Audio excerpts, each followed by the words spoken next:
ലോകത്തിലെ ഏറ്റവും ആഡംബരമുള്ള കാറുകളിൽ ഒന്നാണ് റോൾസ് റോയ്സ്. ഏതൊരു അതിസമ്പന്നന്റെയും സ്വപ്നങ്ങളിൽ ഈ പേരുണ്ടാകും.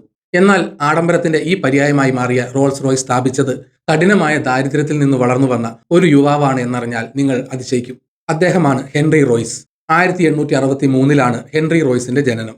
ബ്രിട്ടനിലെ ആൾവാൾട്ടൺ എന്ന കൊച്ചു ഗ്രാമത്തിൽ. റോയ്സിന് വെറും 4 വയസ്സുള്ളപ്പോൾ ഒരു മില്ല് നടത്തിയിരുന്ന അദ്ദേഹത്തിന്റെ അച്ഛൻ ബിസിനസ്സിൽ പരാജയപ്പെട്ടു. അതോടെ ആ കുടുംബം തീർത്തും തെരുവിലായി. അത് വെറും തുടക്കമായിരുന്നു. പ്രശ്നങ്ങൾ ഓരോന്നായി റോയ്സിന്റെ ജീവിതത്തിലേക്ക് വന്നുകൊണ്ടേയിരുന്നു. 9-ാം വയസ്സിൽ ഹെൻറി റോയ്സിന് തന്റെ അച്ഛനെ എന്നേക്കുമായി നഷ്ടപ്പെട്ടു. ആ കുടുംബത്തിന് വരുമാനം കണ്ടെത്താൻ വഴിയില്ലാതെയായി. റോയ്സിന്റെ അമ്മയ്ക്ക് വേലക്കാരിയായി ജോലിക്ക് പോകേണ്ടി വന്നു. അതിനോടൊപ്പം തന്നെ ബാലനായ ഹെൻറി റോയ്സ് ഒരു പത്രം വിതരണക്കാരനായി ജോലി തുടങ്ങി. തന്റെ കുടുംബത്തെ സഹായിക്കാൻ വേണ്ടിയാണ് കളിച്ചും ചിരിച്ചും നടക്കേണ്ട പ്രായത്തിൽ അദ്ദേഹം കഠിനാധ്വാനം ചെയ്യാൻ തുടങ്ങിയത്. അദ്ദേഹത്തിന്റെ ഭാവി ഇരുട്ടിൽ നിറഞ്ഞതായിരുന്നു. എങ്കിലും ഹെൻറി റോയ്സിന്റെ ജീവിതത്തിൽ ഒരു വഴിത്തിരിവുണ്ടായത് അദ്ദേഹത്തിന് 14 വയസ്സുള്ളപ്പോഴാണ്. അദ്ദേഹത്തിന്റെ ഒരു അമ്മായി റോയ്സിലുള്ള കഴിവ് തിരിച്ചറിഞ്ഞു. അവർ ഗ്രേറ്റ് നോർത്തേൺ റെയിൽവേ കമ്പനിയിൽ പോവുകയും വർഷത്തിൽ 20 പൗണ്ട് ഫീസ് കൊടുത്ത് റോയ്സിനെ ഒരു അപ്രന്റീസായി ചേർക്കുകയും ചെയ്തു. അടുത്ത 3 വർഷക്കാലം റോയ്സ് രാവും പകലും ഒന്നാക്കി പണിയെടുക്കുകയും പഠിക്കുകയും ചെയ്തു. അദ്ദേഹം നിരവധി പുസ്തകങ്ങൾ വായിച്ചു. മരപ്പണി, കണക്ക്, ഏറ്റവും പ്രധാനമായി ഇലക്ട്രോണിക്സ് എന്നിങ്ങനെയുള്ള കാര്യങ്ങൾ ഫാക്ടറിയിൽ പ്രായോഗികമായി പഠിച്ചും പ്രവർത്തിച്ചുമാണ് അദ്ദേഹം സ്വന്തമാക്കിയത്. വെറും 17 വയസ്സായപ്പോഴേക്കും ഹെൻറി റോയ്സ് ഒരു മുഴുനീള കഴിവുള്ള മെക്കാനിക്കായി മാറിക്കഴിഞ്ഞിരുന്നു. 21 വയസ്സ് തികഞ്ഞപ്പോഴേക്കും റോയ്സ് മാക്സിം വെസ്റ്റേൺ എന്ന കമ്പനിയിൽ ഒരു എഞ്ചിനീയറായി ജോലി ചെയ്യുകയായിരുന്നു. എന്നാൽ സാമ്പത്തിക ബുദ്ധിമുട്ടുകൾ കാരണം ആ കമ്പനി പൂട്ടിപ്പോകാൻ ഒരുങ്ങുകയായിരുന്നു. ഈ സമയത്ത് മറ്റു പല കമ്പനികളിലും ജോലിക്ക് കയറാൻ അദ്ദേഹത്തിന് അവസരമുണ്ടായിരുന്നു. പക്ഷേ ഹെൻറി റോയ്സ് മറ്റൊരു വഴി തിരഞ്ഞെടുത്തു. സ്വന്തമായി ഒരു ഇലക്ട്രിക്കൽ എഞ്ചിനീയറിംഗ് കമ്പനി തുടങ്ങാനുള്ള തീരുമാനമാണത്. തന്റെ കയ്യിലുണ്ടായിരുന്ന 20 പൗണ്ട് സമ്പാദ്യം അദ്ദേഹം അതിനുപയോഗിച്ചു. മാഞ്ചസ്റ്ററിൽ ഒരു ചെറിയ ഓഫീസ് മുറിയിൽ FH റോയ്സ് ആൻഡ് കമ്പനിക്ക് അദ്ദേഹം തുടക്കമിട്ടു. ഈ സംരംഭത്തിൽ പങ്കാളിയായി തന്റെ സുഹൃത്തായ ഏണസ്റ്റ് ക്ലെമോണ്ടിനെയും അദ്ദേഹം കൂടെ കൂട്ടി. തുടക്കത്തിൽ കമ്പനി നിലനിർത്താൻ വേണ്ടി റോയ്സ് പല ജോലികളും ചെയ്തു. തുന്നൽ മെഷീനുകൾ റിപ്പയർ ചെയ്യുക, ഇലക്ട്രിക് ഫിറ്റിംഗുകൾ ശരിയാക്കുക തുടങ്ങിയ ചെറിയ ജോലികളായിരുന്നു അവ. എന്നാൽ കാലക്രമേണ ഇലക്ട്രിക്കൽ ലൈറ്റിങ്ങുകൾക്കും ഫിറ്റിങ്ങുകൾക്കുമുള്ള ആവശ്യകത വർദ്ധിക്കുന്നത് റോയ്സ് ശ്രദ്ധിച്ചു. അതോടെ അദ്ദേഹം ആർക്ക് ലാമ്പുകൾ, ബൾബ് ഹോൾഡറുകൾ, ഇലക്ട്രോണിക് ഡോർബെല്ലുകൾ എന്നിവയുടെ നിർമ്മാണം തുടങ്ങി. ഈ തീരുമാനം കമ്പനിയുടെ ഡെസ്റ്റിനി മാറ്റിയെഴുതി. 1900 കമ്പനിയുടെ വിൽപ്പന 20,000 പൗണ്ട് കടന്നു. 38-ാം വയസ്സിൽ റോയ്സിന് സ്വന്തമായി കുടുംബമായി. അദ്ദേഹം വലിയൊരു ഫാക്ടറി കെട്ടിപ്പടുക്കാൻ പദ്ധതിയിടുകയായിരുന്നു. എല്ലാം നന്നായി പോകുകയാണെന്ന് വിചാരിച്ചിരിക്കുമ്പോൾ കഥയിൽ ഒരു വഴിത്തിരിവുണ്ടായി. 1901 ജർമ്മൻ അമേരിക്കൻ കമ്പനികൾ ബ്രിട്ടീഷ് ഇലക്ട്രോണിക്സ് വിപണിയിൽ പ്രവേശിച്ചു. മത്സരം പെട്ടെന്ന് കുതിച്ചുയർന്നു. ഇലക്ട്രോണിക് ഉപകരണങ്ങളുടെ വില കുത്തനെ ഇടിഞ്ഞു. കഠിനമായി പരിശ്രമിച്ചിട്ടും റോയ്സിന്റെ ബിസിനസ് തകരാൻ തുടങ്ങി. താൻ കഷ്ടപ്പെട്ട് പടുത്തുയർത്തിയ ബിസിനസ് തകരുന്നത് കണ്ട് റോയ്സിന്റെ മാനസികവും ശാരീരികവുമായ ആരോഗ്യം അതിവേഗം മോശമായി. ഡോക്ടറെ കണ്ടപ്പോൾ അദ്ദേഹത്തിന് ലളിതമായ ഒരു ഉപദേശമാണ് ലഭിച്ചത്. സുഖം പ്രാപിക്കാൻ റോയ്സ് ശുദ്ധവായുവിൽ കഴിയണം. അതോടൊപ്പം ശരീരം സ്ട്രെയിൻ ചെയ്യാതെ യാത്ര ചെയ്യാൻ വേണ്ടി ഒരു കാർ വാങ്ങാനും ഡോക്ടർ നിർദ്ദേശിച്ചു. റോയ്സ് ഒരു അവധിയെടുത്ത് സ്വയം സുഖപ്പെടുത്തി. അതിനുശേഷം ഫ്രഞ്ച് നിർമ്മിത ഡെക്കോവിൽ എന്നൊരു കാറും വാങ്ങി. പക്ഷേ ആ കാർ വളരെയധികം ശബ്ദമുണ്ടാക്കുന്നതായിരുന്നു. ബ്രേക്കുകൾ അത്ര ഫലപ്രദമായിരുന്നില്ല. കൂടാതെ അമിതമായി ചൂടാകുന്ന പ്രശ്നങ്ങളും ഉണ്ടായിരുന്നു. ഹെൻറിയെ പോലെ കാര്യങ്ങൾ വളരെ കൃത്യമായി ചെയ്യുന്ന ഒരു വ്യക്തിക്ക് ഈ കാർ നിലവാരമില്ലാത്തതായി തോന്നി. തുടക്കത്തിൽ ചെറിയ മാറ്റങ്ങൾ വരുത്താനാണ് അദ്ദേഹം തീരുമാനിച്ചത്. എന്നാൽ അറിയാതെ അദ്ദേഹം കാറിനെ പൂർണ്ണമായും പുനർരൂപകൽപ്പന ചെയ്തു. ഈ പുതിയ രൂപകൽപ്പന ചെയ്ത കാർ ഒറിജിനൽ ഡെക്കോവിൽ കാറിനേക്കാൾ വളരെ മികച്ചതായിരുന്നു. ഇത് റോയ്സിന് പുതിയൊരു ആത്മവിശ്വാസം നൽകി. അദ്ദേഹത്തിന് സ്വന്തമായി കാറുകൾ നിർമ്മിക്കാൻ കഴിയുമെന്ന്. കാർ ബിസിനസ് തുടങ്ങാൻ പോലും അദ്ദേഹത്തിന് കഴിവുണ്ടെന്ന് അദ്ദേഹം തിരിച്ചറിഞ്ഞു. റോയ്സ് ഒരു ചെറിയ ടീമിനെ ഒപ്പം കൂട്ടുകയും സ്വന്തമായി ഒരു കാർ രൂപകൽപ്പന ചെയ്യുകയും ചെയ്യാൻ തുടങ്ങി. എല്ലാ ഭാഗങ്ങളുടെയും ചിത്രീകരണങ്ങൾ തയ്യാറാക്കിയ ശേഷം അവ വർക്ക്ഷോപ്പിലേക്ക് അയച്ചു. ഒടുവിൽ 10 ഹോഴ്സ് പവറും 2 സിലിണ്ടറുകളുമുള്ള ഒരു കാർ രൂപമെടുത്തു. ശബ്ദമില്ലായ്മ, ഭാരം കുറവ്, ഈട് നിൽക്കുന്ന സ്വഭാവം, വിശ്വാസ്യത എന്നിവയുടെ കാര്യത്തിൽ ഈ കാർ അക്കാലത്തെ എല്ലാ കാറുകളെക്കാളും മികച്ചതായിരുന്നു. 1904 ഏപ്രിൽ 1 ഈ കാർ ആദ്യമായി റോഡ് ടെസ്റ്റ് ചെയ്തു. ഒരു പ്രശ്നവുമില്ലാതെ ഏകദേശം 50 കിലോമീറ്റർ ദൂരം ഇത് വിജയകരമായി ഓടി. റോയ്സ് ഇതേ മോഡലിന്റെ 2 കാറുകൾ കൂടി നിർമ്മിച്ചു. അവ കൂടുതൽ മെച്ചപ്പെടുത്താൻ വേണ്ടി അദ്ദേഹം നിരന്തരം ടെസ്റ്റ് ചെയ്തുകൊണ്ടേയിരുന്നു. ഇങ്ങനെ അദ്ദേഹം ലോകോത്തര നിലവാരമുള്ള കാറുകൾ നിർമ്മിച്ചുവെങ്കിലും ഒറ്റയ്ക്ക് അവ ലോകമെമ്പാടുമുള്ള ആളുകളിലേക്ക് എത്തിക്കാൻ അദ്ദേഹത്തിന് കഴിയുമായിരുന്നില്ല. ഇവിടെയാണ് കഥയിലെ അടുത്ത നായകനായ ചാൾസ് റോൾസിന്റെ രംഗപ്രവേശം. ഒരു കാർ പ്രദർശനത്തിൽ റോയ്സ് തന്റെ കാറുകൾ അവതരിപ്പിക്കുമ്പോൾ ചാൾസ് റോൾസിന്റെ ശ്രദ്ധ അതിൽ പതിഞ്ഞു. ചാൾസ് റോൾസ് ഒരു വലിയ വാഹനപ്രേമിയും മികച്ച നിലവാരമുള്ള കാറുകളുടെ വിജയകരമായ ബിസിനസ് നടത്തുന്ന വ്യക്തിയുമായിരുന്നു. അക്കാലത്ത് സ്വന്തമായി ഒരു ആഡംബര ബ്രിട്ടീഷ് കാർ നിർമ്മാതാവിനെ അദ്ദേഹം തേടുകയായിരുന്നു. അദ്ദേഹം റോയ്സുമായി കൂടിക്കാഴ്ച നടത്തുകയും കാറുകൾ അടുത്തറിയുകയും ചെയ്തു. റോയ്സിന്റെ കഴിവുകളിൽ അദ്ദേഹം അത്രയധികം ആകർഷിക്കപ്പെട്ടു. അടുത്ത 3 മാസങ്ങൾക്കുള്ളിൽ ഈ കാറുകൾ വിൽക്കാൻ വേണ്ടി ചാൾസ് റോൾസും ഹെൻറി റോയ്സും ഒരു സംയുക്ത സംരംഭം തുടങ്ങാൻ ധാരണയിലെത്തി. ഈ പുതിയ സംരംഭത്തിൽ വിൽക്കുന്ന കാറുകൾക്ക് റോൾസ് റോയ്സ് എന്നായിരിക്കും പേരെന്നും അവർ തീരുമാനിച്ചു. 1906 മാർച്ചിൽ റോൾസ് റോയ്സ് ലിമിറ്റഡ് ഔദ്യോഗികമായി സ്ഥാപിക്കപ്പെട്ടു. ഒരു കാറിനെ ലോകമെമ്പാടും പെട്ടെന്ന് ശ്രദ്ധേയമാക്കാനുള്ള ഏറ്റവും നല്ല മാർഗം റേസിംഗ് ടൂർണമെന്റുകളിൽ പങ്കെടുക്കുകയാണെന്ന് റോൾസിന് അറിയാമായിരുന്നു. അതുകൊണ്ട് തന്നെ അദ്ദേഹം Isle of Man tourist trophy പോലുള്ള പ്രശസ്ത ടൂർണമെന്റുകളിൽ പങ്കെടുത്തു. റോൾസ് റോയ്സിന്റെ കാറുകൾ ഉപയോഗിച്ച് അദ്ദേഹം ഈ റേസുകൾ വിജയിക്കുകയും നിരവധി പുതിയ സ്പീഡ് റെക്കോർഡുകൾ സ്ഥാപിക്കുകയും ചെയ്തു. ഇതോടെ റോൾസ് റോയ്സ് ഒരു മികച്ച കാർ കമ്പനിയായി നിലയുറപ്പിച്ചു. എന്നാൽ അവരുടെ ഏറ്റവും വിജയകരമായ കാർ വരാനിരിക്കുന്നതേ ഉണ്ടായിരുന്നുള്ളൂ. 1906 അവസാനത്തോടെ റോയ്സ് 50 ഹോഴ്സ് പവറും 6 സിലിണ്ടറുകളുമുള്ള ഒരു മോഡൽ പുറത്തിറക്കി. അതിന്റെ ബോഡിയുടെ നിറം വെള്ളിയായിരുന്നു. ഓടിക്കുമ്പോൾ ഇതൊരു ഗോസ്റ്റിനെ പോലെ വളരെ മൃദുവായി ശബ്ദമില്ലാതെ സഞ്ചരിച്ചു. അങ്ങനെയാണ് അതിന് സിൽവർ ഗോസ്റ്റ് എന്ന പേര് ലഭിച്ചത്.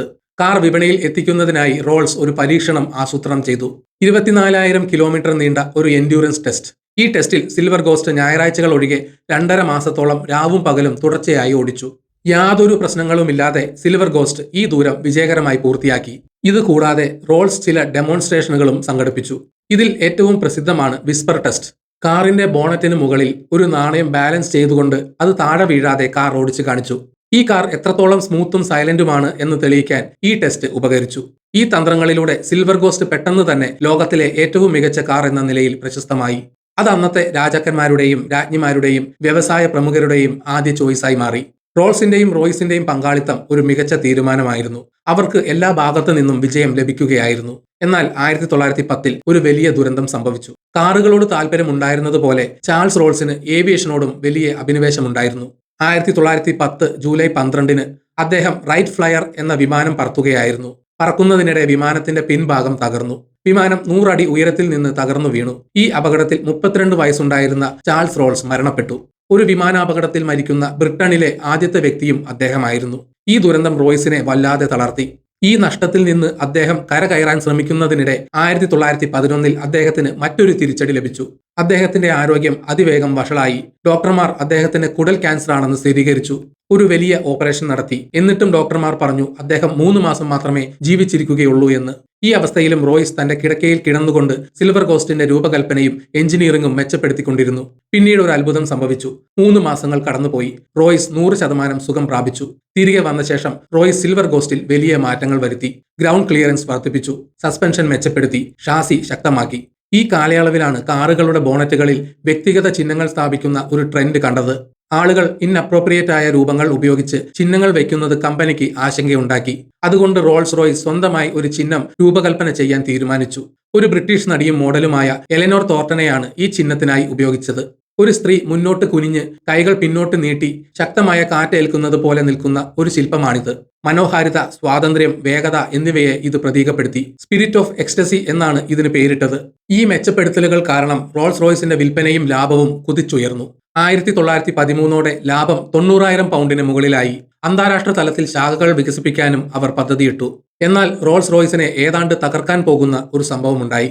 1914 ഒന്നാം ലോക മഹായുദ്ധം ആരംഭിച്ചു. യുദ്ധം കാരണം സമ്പദ് വ്യവസ്ഥ തകർന്നു. റോൾസ് റോയ്സ് പോലുള്ള ആഡംബര കാർ കമ്പനികളെയാണ് ഇത് ഏറ്റവും കൂടുതൽ ബാധിച്ചത്. വിൽപ്പന കുത്തനെ ഇടിഞ്ഞു. ജീവനക്കാരെ പിരിച്ചുവിടേണ്ടി വന്നു.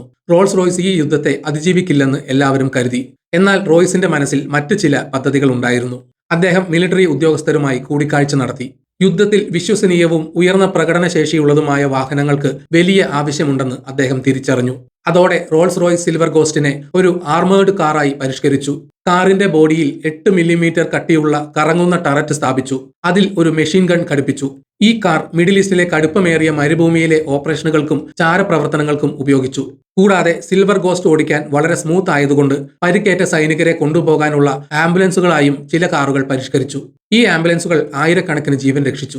മിലിറ്ററിയുമായി ചേർന്ന് പ്രവർത്തിച്ചപ്പോൾ ബ്രിട്ടീഷ് എയർഫോഴ്സ് തങ്ങളുടെ വിമാന എഞ്ചിനുകൾക്കായി ഫ്രഞ്ച് കമ്പനികളെയാണ് കൂടുതൽ ആശ്രയിക്കുന്നതെന്ന് റോൾസ് റോയ്സ് മനസ്സിലാക്കി. ഈ അവസരം ഉപയോഗിച്ച് റോൾസ് റോയ്സ് എയ്റോ എഞ്ചിൻ നിർമ്മാണത്തിലേക്ക് കടന്നു. റോയ്സ് സ്വന്തമായി എയ്റോ എഞ്ചിൻ ഡിസൈൻ പഠിച്ചു. 1915 അദ്ദേഹം തന്റെ ആദ്യത്തെ എഞ്ചിനായ ദി ഈഗിൾ പുറത്തിറക്കി. ഇത് അക്കാലത്തെ മറ്റ് എഞ്ചിനുകളെക്കാൾ വിശ്വസനീയവും ഭാരം കുറഞ്ഞതും ഇന്ധനക്ഷമതയുള്ളതുമായിരുന്നു. ബ്രിട്ടീഷ് എയർഫോഴ്സ് വർഷാവസാനത്തോടെ 500 ഈഗിൾ എഞ്ചിനുകൾക്ക് ഓർഡർ നൽകി. റോയ്സ് അവിടെയും നിർത്തിയില്ല. 1915 ലൈറ്റ് എയർക്രാഫ്റ്റുകൾക്കായി ഹോക്ക് എഞ്ചിനും 1916 ഈഗിളിന്റെ ചെറിയ പതിപ്പായ ഫാൽക്കൺ എഞ്ചിനും 1918 വലിയ വിമാനങ്ങൾക്കായി കോണ്ടോർ എഞ്ചിനും അദ്ദേഹം നിർമ്മിച്ചു. ഈ എഞ്ചിനുകൾ ആകാശ യുദ്ധത്തിലും ബോംബിംഗിലും ബ്രിട്ടന് നിർണായകമായ മേൽക്കൈ നൽകി. റോൾസ് റോയ്സിന്റെ എയ്റോ എഞ്ചിൻ നിർമ്മാണത്തിലേക്കുള്ള പ്രവേശനം ഒരു ബുദ്ധിപരമായ നീക്കമായിരുന്നു. ഇന്നും ആയിരക്കണക്കിന് വാണിജ്യ വിമാനങ്ങളിലും മിലിറ്ററി വിമാനങ്ങളിലും റോൾസ് റോയ്സിന്റെ എഞ്ചിനുകളാണ് ഉപയോഗിക്കുന്നത്. 1918 ഒന്നാം ലോക മഹായുദ്ധം അവസാനിച്ചു. അടുത്ത 15 വർഷം റോയ്സ് കാറുകളിലും എയ്റോ എഞ്ചിനുകളിലും ശ്രദ്ധ കേന്ദ്രീകരിച്ചു.